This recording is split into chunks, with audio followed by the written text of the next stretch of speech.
Assalamualaikum warahmatullahi wabarakatuh. Bertemu dengan saya lagi. Waalaikumsalam warahmatullahi wabarakatuh. Salam warahmatullahi wabarakatuh. Kuliah anatomi fisiologi. Pada hari ini kita akan belajar tentang sistem pernafasan. Oke, saya share screen dulu.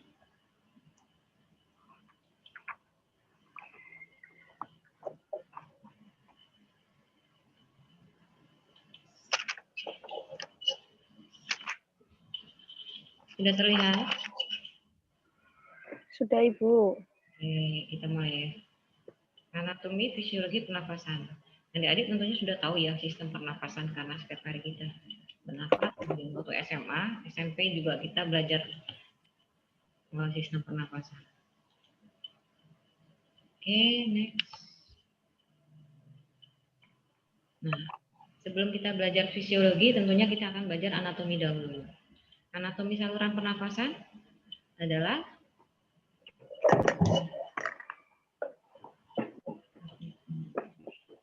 jelas hidung ya, dari paling atas hidung, kemudian rongga hidung, kemudian faring, kemudian laring, kemudian trakea, selanjutnya adalah paru atau pulmo. Pulmo ini dengan anatominya ya, paru ada bronkus, ada bronchiolus, ada alveoli dan alveolus. Kemudian ini adalah saluran nafasnya. Kemudian yang masuk dalam anatomi pernafasan juga ada otot dan rangka pelengkap organ pernafasan. Jadi ada otot-otot yang berperan dalam sistem pernafasan, juga rangka toraks yang melindungi paru-paru di dalamnya.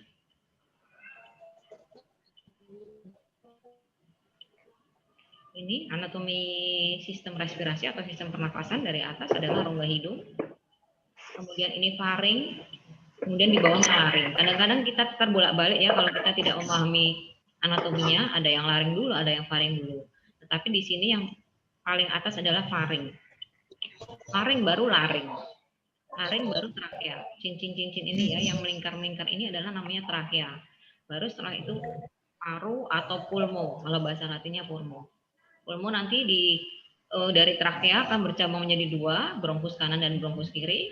Kemudian dari bronkus akan bercabang lagi menjadi bronchiolus.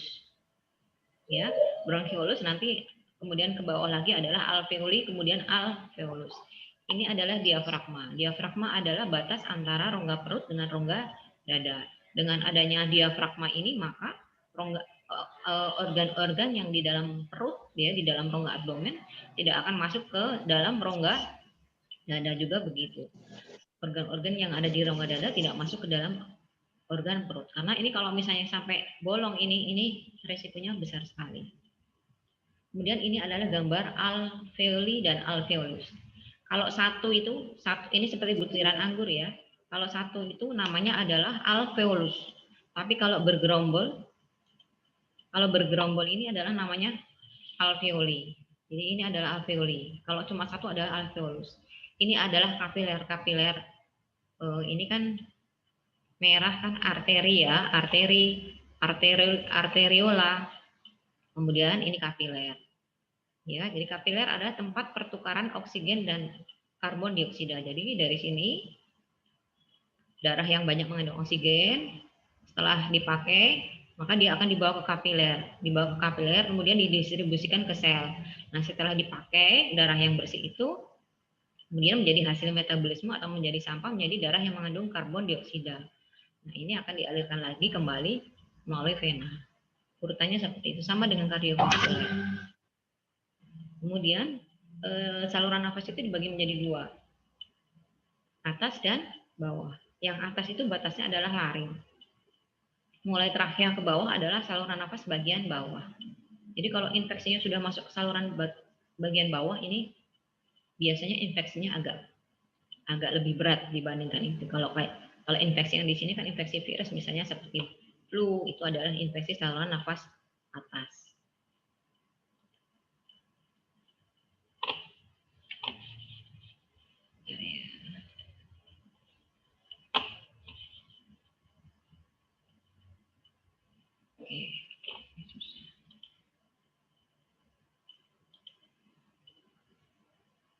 Kemudian kita belajar anatomi yang pertama yaitu Hidung. Hidung dibagi menjadi 3 bagian. Ini karena banyak yang belum masuk jadi agak memperlambat. Batang hidung, cuping hidung, kemudian septum nasi. Batang hidung adalah dinding depan yang dibentuk oleh tulang hidung. Osa itu tulang hidung. Kemudian cuping hidung di sebelah kanan kiri ya. Bagian bawah dari lateran yang dibentuk oleh tulang rawan. Makanya kalau kita pegang cuping hidung kita itu lunak. Kemudian septum nasi. Septum nasi itu batas antara hidung kanan dan hidung kiri. Septum nasi ini kalau normalnya itu lurus. Tapi kadang-kadang ada pada pasien itu septum nasi bengkok. Jadi deviasi namanya deviasi septum nasi. Kalau ada deviasi septum nasi ini biasanya orangnya akan sering pilek karena apa? Karena udara yang masuk dan keluar itu tidak leluasa. Jadi misalnya ada kuman masuk itu sulit untuk dikeluarkan lagi karena ada deviasi. Nah, itu biasanya gampang batuk pilek, gampang pilek. Kemudian di dalam hidung itu ada lendir ya. Kan kita sering ini kan kalau misalnya dipegang disentuh itu kan suka basah. Nah, ada lendir yang disekresi oleh namanya sel-sel goblet. Nah, yang paling penting adalah hidung itu ada sarafnya namanya saraf olfactorius. Kita sudah belajar kemarin nervus cranialis ya. Nervus cranialis ini adalah termasuk dari saraf olfactorius. Saraf olfactorius fungsinya untuk apa? Untuk penciuman. Jadi kalau sudah kena rusak atau sudah rusak saraf olfactoriusnya maka kita akan bisa ini gangguan penciuman yang permanen. Jadi menetap. Kalau semuanya kalau sarafnya sudah kena itu penyakitnya itu sudah menetap. Nggak bisa sulit untuk disembuhkan. Ini kemudian bagian-bagian hidung ada nares anterior atau lubang hidung depan, ada vestibulum nasi atau rongga hidung, ada nares posterior atau choana. Ini nares posterior itu hidung yang bagian belakang, kemudian faring. Nah, rongga hidung itu ada selaput lendir dan rambut-rambut pendek dan halus. Fungsinya apa? Ini berfungsi karena dia menyaring debu dan kotoran. Jadi, udara yang masuk disaring debu dan kotorannya, biar udara yang masuk menjadi udara yang bersih. Debu dan kotoran ini dilekatkan pada rambut hidung. Makanya kadang-kadang di dalam hidung kita ada kotoran. Dia juga berfungsi mengatur suhu udara pernafasan. Misalnya udara yang di luar itu terlalu panas, maka dia akan diatur suhunya biar suhunya suhu yang normal, kemudian baru masuk ke dalam saluran pernafasan. Selaput lendir dan ini juga berfungsi untuk mengenali bau. Jadi selaput lendir dan rambut-rambut yang ada di dalam hidung itu mempunyai fungsi. Kemudian nah ini adalah saraf olfactorius, itu letaknya di dinding atas. Di dinding atas hidung.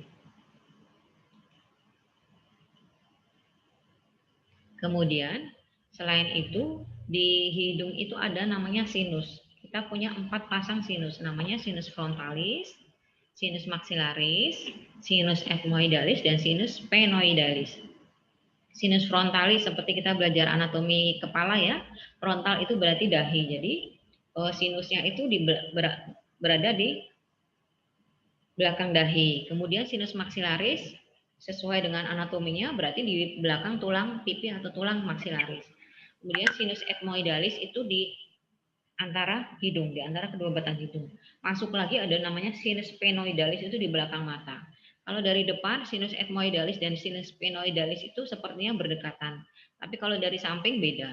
Ini adalah sinus ethmoidalis, sedangkan ini adalah sinus sphenoidalis. Jadi sphenoidalis itu letaknya lebih ke dalam. Sinus itu apa sih? Sinus itu adalah ruang-ruang di dalam rongga-rongga yang ada di dalam hidung yang isinya itu lendir atau mukosa yang berfungsi mengendalikan suhu dan kelembapan udara yang masuk ke paru-paru. Kalau kita sinus itu normal, lubangnya bagus, kemudian di dalamnya juga produksi lendirnya juga normal, maka itu tidak bermasalah. Yang menjadi bermasalah adalah ketika sinus itu terinfeksi atau mengalami peradangan yang dinamakan sinusitis. Adik-adik mungkin sudah pernah dengar ya sakit sinusitis. Nah, itu karena ada peradangan di sinus-sinus ini. Entah yang sering kali terjadi adalah sinus yang maksilaris, jadi di belakang pipi. Di situ. Bisa saja karena lubangnya itu tersumbat oleh massa, bisa tumor atau bisa apa, atau mungkin pilek yang terlalu lama, jadi kumannya itu masuk ke dalam rongga sinus yang akhirnya bikin cairan di dalam rongga sinus itu terinfeksi kuman. Nah ya, sinusitis mengganggu drainase aliran cairan serta menyebabkan menumpuknya lendir sehingga menyebabkan kesulitan bernafas melalui hidung. Area di sekitar mata dan wajah dapat terasa bengkak dan nyeri. Ini. Jadi pada normalnya ini memproduksi ada cairannya, tetapi akan dikeluarkan terus ke lubang hidung. Tapi karena ini mungkin lubangnya ada sumbatan, ya, ada infeksi, akhirnya ini menumpuk di sini dan berisi kuman. Nah, kalau sudah berisi kuman ini yang akhirnya terjadi infeksi, jadi nyeri, bengkak, pilek yang lama, ini seperti ini. Kalau sudah seperti ini dan diobati dengan obat yang diminum tidak mempan, akhirnya harus dioperasi. Ini cairannya dihilangkan sumber infeksinya, kemudian cairannya ini dikeluarkan. Karena kalau ini masih kayak gini masih nyeri, jadi cairannya dikeluarkan. Yang sering terjadi adalah sinusitis maksilaris di sini. Kalau yang di sini jarang. Kalau di sini karena dia kan letaknya paling dekat dengan hidung. Nah, itu tadi sudah hidung ya. Kemudian kita masuk ke anatomi saluran nafas yang kedua yaitu faring. Faring itu bercabang menjadi dua, ke saluran tenggorokan atau saluran pernafasan, kemudian satunya ke saluran kerongkongan atau saluran pencernaan. Jadi ada dua, faring yang ke arah pernafasan, kemudian faring yang ke arah pencernaan. Nah, faring ini dibagi menjadi 3 bagian, namanya nasofaring. Nasofaring dari katanya saja nasal dan faring, berarti antara hidung dengan faring, daerah antara hidung dengan faring. Orofaring berasal dari oral atau mulut dan faring. Jadi ini adalah ini pertemuan antara mulut dengan faring. Kemudian hipofaring adalah faring yang paling bawah. Ini ya, ini adalah nasofaring karena dia setinggi hidung, pertemuan antara faring dan hidung. Kemudian ini orofaring karena pertemuan dengan mulut atau oral. Kemudian yang bawahnya lagi adalah hipofaring. Ya, ini nasofaring, orofaring, kemudian hipofaring. Nah, kasus-kasus yang banyak terjadi kanker adalah kanker nasofaring. Biasanya kalau kanker nasofaring itu ada bengkak di langit-langit tenggorokan, kemudian ada gangguan penciuman. Kecuali COVID dibedakan, yang sekarang kan lagi booming COVID ya dengan anosmia atau gangguan penciuman. Tapi kalau kanker nasofaring yang jelas ini ada pembengkakan di tenggorokan bagian atas, itu ada pembengkakan. Ini, kemudian ini di bawahnya laring, baru di bawahnya adalah trakea. Nah ini, kita masuk ke laring. Laring itu adalah tenggorok, terletak pada garis tengah bagian depan leher. Kemudian dia ada di dalam kulit di belakang glandula tiroid. Tahu deh glandula tiroid itu apa? Ini kelenjar gondok itu yang kalau orang-orang kalau membesar itu jadi gondokan itu adalah pembesaran kelenjar tiroid. Kemudian laring letaknya di atas esophagus. Di bagian depan. Maaf, esophagus itu kan saluran pencernaan ya. Jadi saluran nafas itu di depan dari esophagus. Ini laring, di sini laring. Kemudian di laring itu ada pita suara. Ini ya pita suaranya ini. Kalau dilihat secara normal, kalau digambarkan secara normal ini adalah pita suara. Kemudian ini. Laring adalah bagian dari saluran pernafasan bagian atas, terbentuk dari tulang rawan yang berbentuk corong. Kemudian terletak setinggi vertebrae cervicalis 4 sampai 6, ya. Vertebrae cervicalis di mana? Di leher. Leher itu cervicalis ya. Jadi tulang belakang di leher, tulang yang nomor 4 sampai nomor 6. Di mana pada anak-anak dan wanita letaknya relatif lebih tinggi. Ya, laringnya lebih tinggi. Kemudian di laring ini ada pita suara dan epiglotis. Organ yang penting di sini adalah pita suara dan epiglotis. Kita lihat di sini, ini adalah epiglotis. Ini adalah hyoid bone atau tulang hyoid. Ini adalah membran tirohyoid. tirohioid. Jadi membran yang menghubungkan kartilago tiroid dengan os hioid. Ini os hioid, ini kartilago tiroid. Jadi membran tirohioid. Kemudian ini kartilago tiroid, ini adalah kartilago krikoid. Jadi ini adalah otot krikotiroid. Ini otot krikotiroid. Ini ligamentum krikotiroid. Ligamentum yang menghubungkan antara os krikoid, tulang kartilago bukan os. Kartilago ya, karena tulang rawan kartilago krikoid dengan kartilago tiroid. Ini kalau dilihat dari atas ya, ini adalah kartilago tiroid. Ini adalah kartilago krikoid. Ini adalah kartilago arytenoid.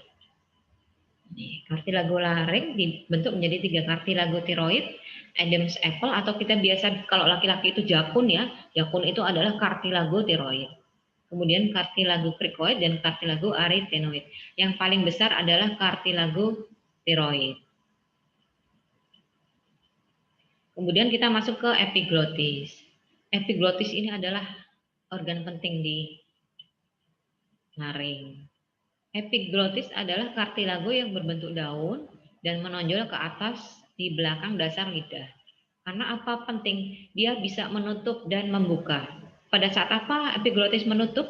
Pada saat kita menelan makanan, maka epiglotis akan menutupi laring sehingga makanan tidak masuk ke dalam tenggorokan atau tidak masuk ke dalam saluran nafas.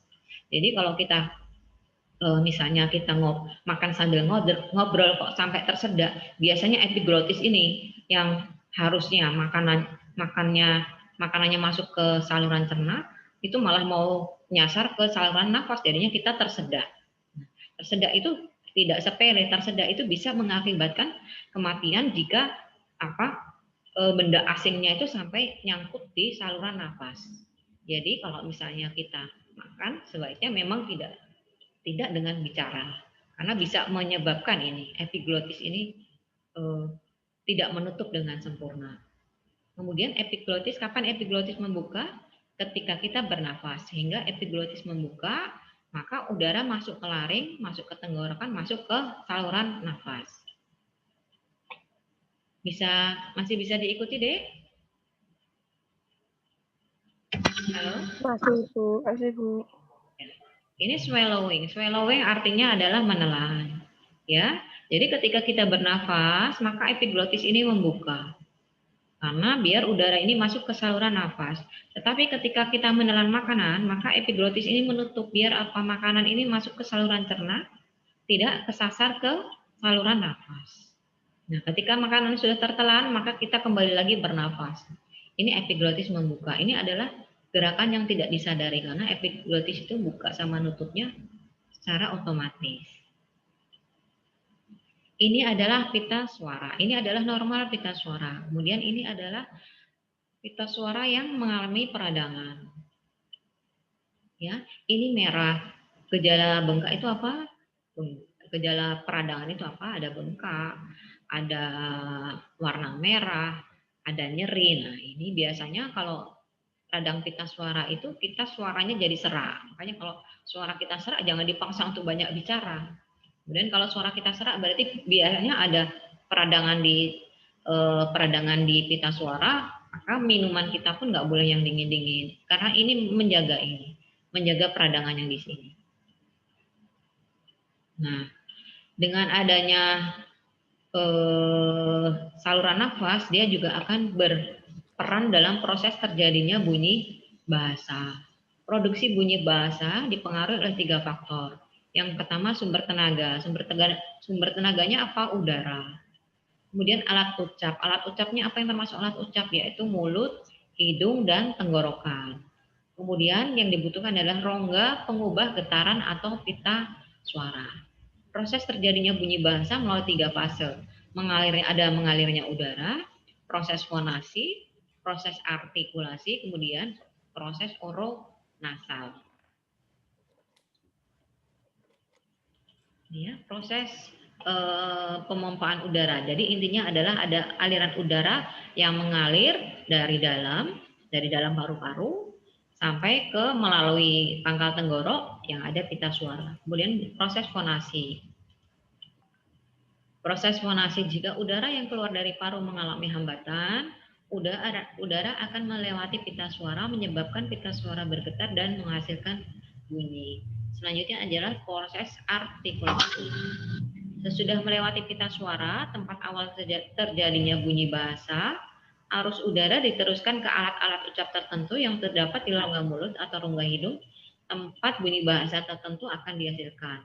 Tempat bunyi bahasa dihasilkan disebut tempat artikulasi.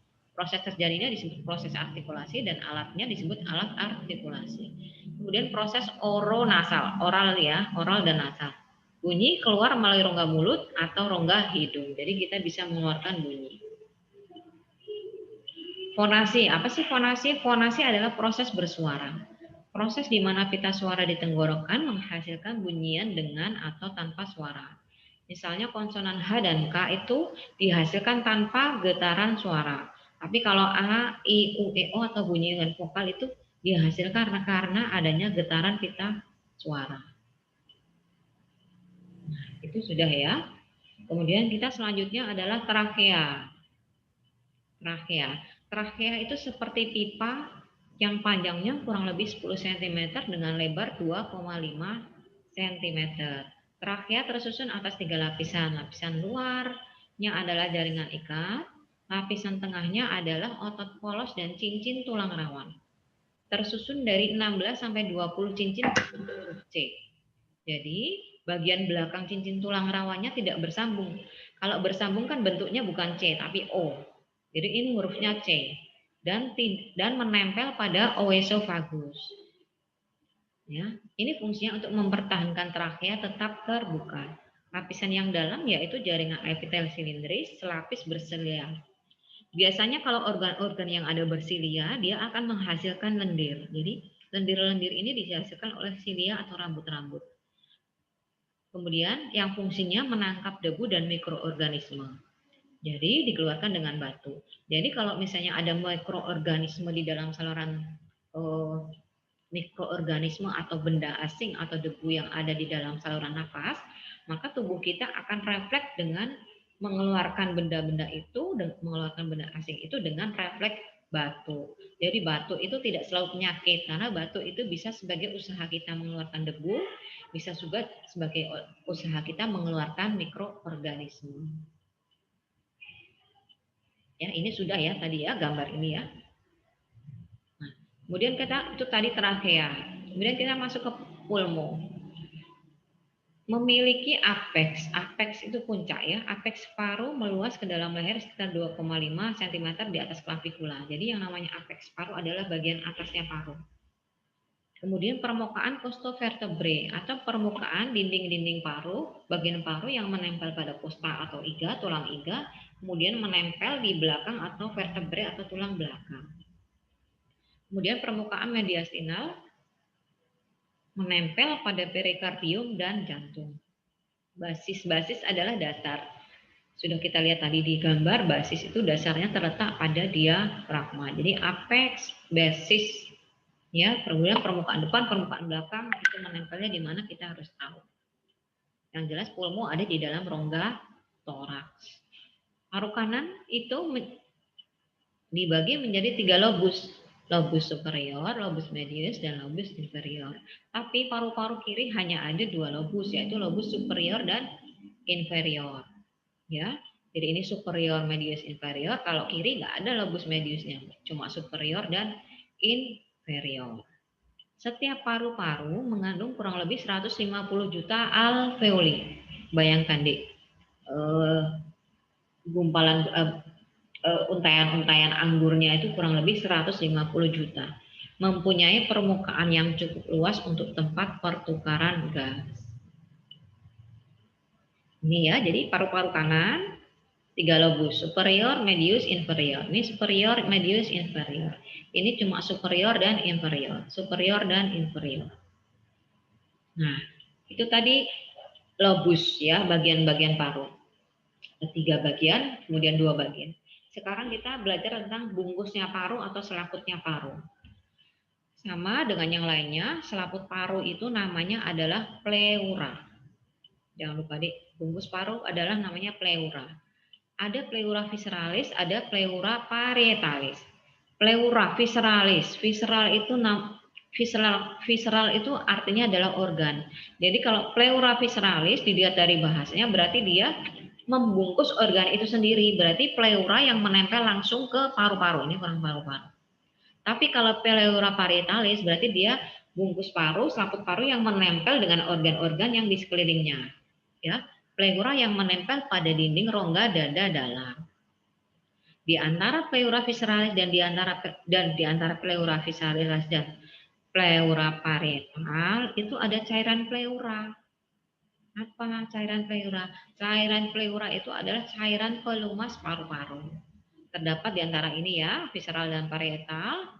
Fungsinya apa? Sebagai pelumas. Mencegah terjadinya gesekan antara paru-paru dan dinding dada yang bergerak saat bernapas. Seperti di jantung itu kan juga ada perikardium perikardium parietale dan perikardium visceralis. Ada cairan di antara perikardium lapis luar dan lapis dalam. Ini fungsinya untuk apa? Mencegah terjadinya gesekan antara organ itu sendiri dengan organ-organ yang ada di sampingnya.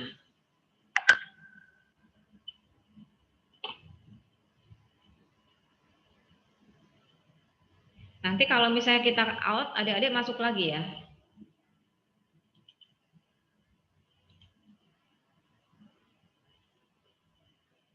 Ini ya, adik-adik, ini pleura visceralis, ini pleura parietalis.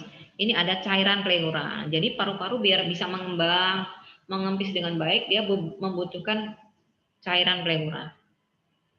Tetapi pada kondisi yang tidak normal, bisa terjadi infeksi pada pleura. Nah, ini akan menghasilkan cairan yang berlebihan yang isinya adalah kuman. Jadi mikroorganisme yang tidak baik. Ini efeknya apa kalau ada cairan pleura? Ini tidak bisa mengembang mengempis dengan sempurna, akhirnya apa? Orangnya akan sesak nafas. Nah, ini harus dikeluarkan. Caranya adalah apa? Jadi di dada itu dimasuki jarum dari luar dari kulitnya masuk ke dalam ini paru-paru, ke dalam sini biar apa? Dialirkan. Jadi ini ada jarum besar dialirkan melalui selang ditadai di botol. Nah, ini. Kalau ini tidak dikeluarkan, pasien akan selalu sesak nafas. Biasanya terjadi pada penderita TBC yang berat ya, atau infeksi paru-paru yang berat.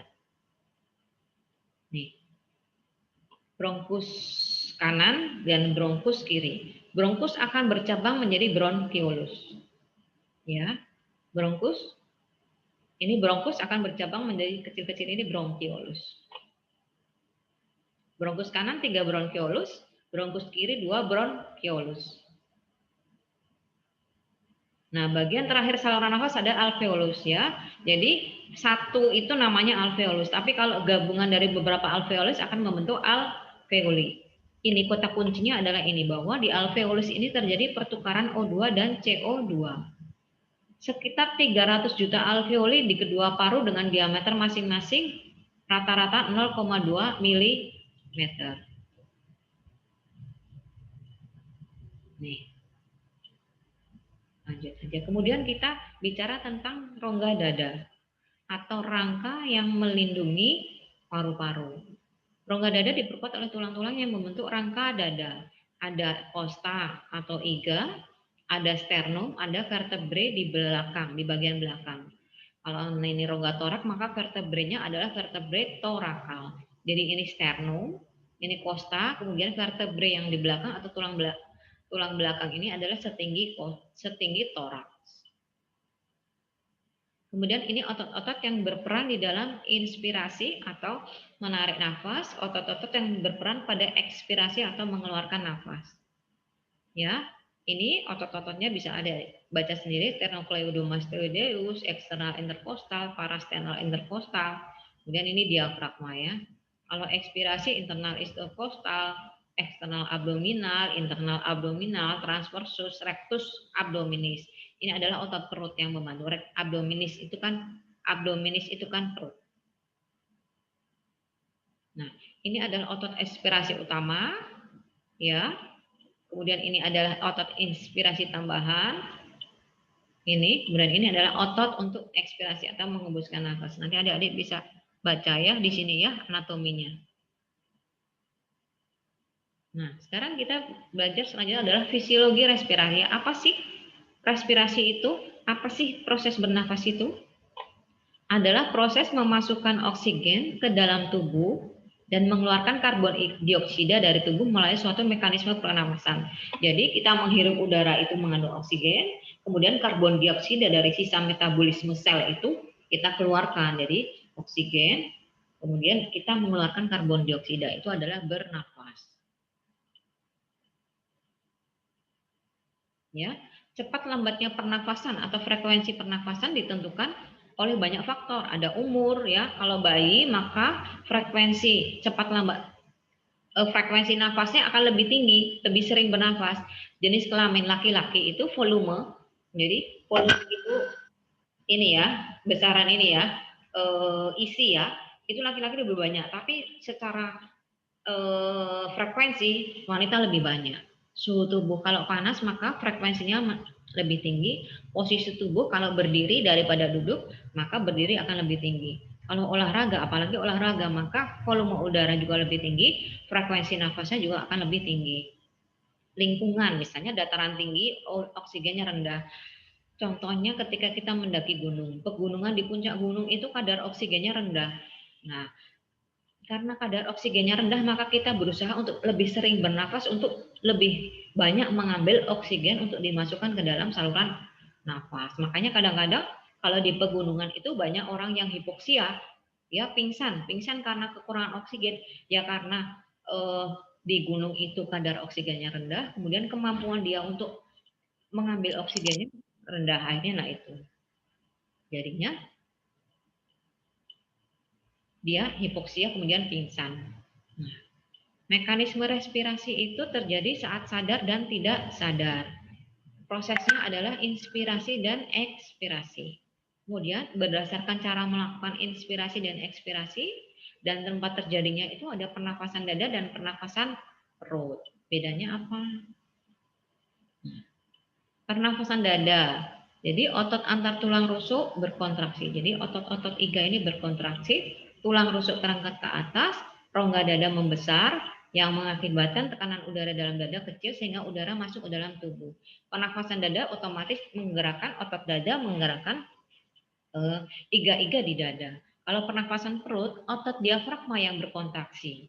Diafragmanya mendatar, volume rongga dada menjadi besar yang mengakibatkan tekanan udara pada dada mengecil sehingga udara masuk ke paru-paru.